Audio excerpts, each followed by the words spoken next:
absente en quelques mots, c'est un moment qui se passe avec une famille autour d'une défunte. Et en fait, tous les enfants, les petits-enfants, la famille autour de cette personne, d'une certaine manière, reconstitue le visage de cette personne qui a disparu et qui apparaît sous des formes, évidemment, comme tout être humain, extrêmement contradictoires. Euh, donc on est sur ces moments de vie saillants où on se retrouve avec souvent des gens qu'on aime dans sa famille et puis des gens qu'on n'aime pas du tout. Donc ça parle de ça. C'est ce moment extrêmement intense lorsqu'on se retrouve dans une chambre mortuaire et que parfois on va dire des mots à la personne qui est décédée. On était dans la cour d'honneur en 2019, je faisais une pièce qui s'appelle Architecture. Stanislas Nordet, comme beaucoup des acteurs avec qui je travaille, était dedans. Et il m'a dit, j'aimerais que tu écrives une pièce pour les acteurs associés du Théâtre National de Strasbourg. Et j'ai dit oui, il faut que je réfléchisse à comment je peux faire ça. Et puis je partais le lendemain à Lima, au Pérou, pour aller mettre en scène Sœur là-bas. Et, et dans l'avion, j'ai scrollé comme ça mon téléphone. Et j'ai vu que parmi tous les acteurs associés au TNS, il en manquait une ou un, et c'était Véronique Nordet qui était décédée entre-temps. Et j'aimais beaucoup Véronique.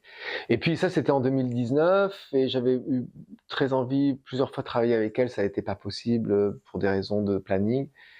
Et je me suis dit, ben voilà, je vais travailler autour de cette figure-là. Et puis le temps a passé, comme pour nous tous. Il y a eu la pandémie, les projets se sont modifiés, les plannings ont tous bougé chez nous. Et puis moi-même, en écrivant, je me suis éloigné de cette figure-là et j'ai inventé quelque chose de totalement différent qui n'a aujourd'hui plus grand rapport, même plus du tout avec Véronique Nordet. Mais qui est quand même le visage d'une artiste, d'une grande artiste, là en l'occurrence de quelqu'un qui écrit. Puis un petit peu avant, j'ai relu L'Amant de Marguerite Duras, mais j'avais oublié à ce point-là comment la figure de la mère de Marguerite Duras était intéressante. Et c'est un peu une figure comme ça. À la fois quelqu'un d'acharné avec plusieurs enfants de différents maris, avec un rapport au monde extrêmement conflictuel, et quelqu'un qui écrit. Un peu comme si j'avais rassemblé à l'intérieur de ce personnage la mère de Marguerite Duras elle-même, quelqu'un qui boit beaucoup, quelqu'un qui n'est pas toujours tendre avec ses enfants. Je suis fasciné par les mères qui sont très actives, par exemple des mères qui travaillent, je sais pas, pour des ONG ou des choses comme ça, et qui souvent, j'adore ça, qui délaissent leurs propres enfants. Ce personnage de femme qui est dans le cercueil, puisque elle est dans le cercueil et tous ses enfants sont autour, elle est à la fois, elle apparaît chez chacun extrêmement différent, un peu comme les facettes d'un diamant, quoi. C'est-à-dire que ça brille différemment ou de façon vraiment puissante ou au contraire très difficultueuse pour d'autres. Par exemple, le personnage de Stanislas Nordet garde de sa mère que le fait qu'il a été, d'après ce qu'il raconte, un enfant battu, alors que son plus jeune frère n'a même pas connu ça. Bah, je sais pas, si on aime un peu le théâtre, on est forcément, on vit sous la chose de Tchekhov, donc on est théâtralement, et avant Tchekhov, on est dans un rapport avec les Grecs.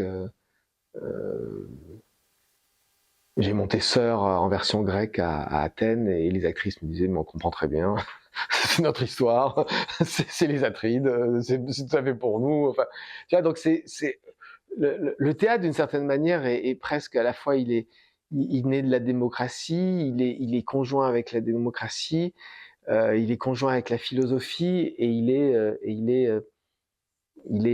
aussi une histoire de famille, quoi. Donc il y a ça et en même temps une histoire de fantôme, ce qui est aussi mon absente, puisqu'il y a je travaille au Japon depuis 20 ans, j'ai vu dans ma vie peut-être, je sais pas, 90 no. Dès que je suis à Tokyo, je vais voir du no. Toujours, dès que je peux, dès que je suis pas en train de répéter, je vais voir du no. J'adore le no, c'est une chose qui est pour moi essentielle. Et le no, c'est ça, ce sont des revenants qui viennent et qui sortent d'un puits, d'un bosquet, etc. Et qui viennent parler à des vivants, revivre une histoire d'amour, régler un conflit, etc. Et on pourrait presque dire que mon absence, c'est une sorte pas de no moderne. Et puis il y avait aussi dans mon idée cette chose que mon père est mort il y a 3 ans et j'ai adoré ce moment-là parce que c'était un mec super et il est parti le matin, il taillait son jardin, le soir il s'est assis sur une chaise et il était mort. Donc la mort géniale quoi. Et donc et quand je l'ai retrouvé dans la chambre mortuaire, je lui ai mis un petit texte dans la poche de son costume. Et j'aimais bien ça. C'était euh, j'ai toujours aimé le concept des viatiques, par exemple, le fait d'emporter une provision de voyage, alors ce qu'on faisait autrefois pour les morts. Mais j'ai beaucoup aussi travaillé en Égypte, j'ai passé beaucoup de temps en Égypte, donc je me suis beaucoup intéressé quand j'étais plus jeune à tout ce qu'on mettait à l'intérieur des tombes pour que, voilà. Ou plus récemment, quand j'étais en Inde,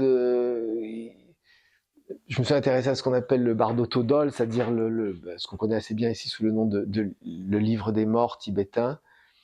Et, euh, et, et mon absence, c'est un peu aussi quelque chose comme ça, c'est-à-dire c'est un accompagnement par la parole de quelqu'un qui s'en va. Alors, généralement, dans la vie, on s'approche, on dit quelques mots aux défunts, puis on sort, les gens sont dans... Là, c'est un peu le contraire, c'est pas très sympathique.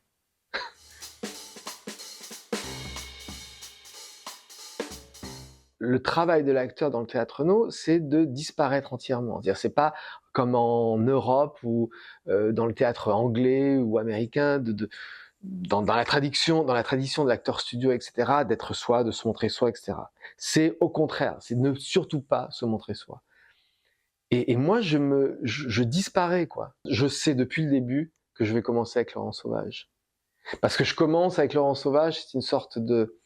Il a un rapport, le mot marmoréen est trop fort, mais il a un rapport à la langue qui a un rapport assez sur des infrabasses presque.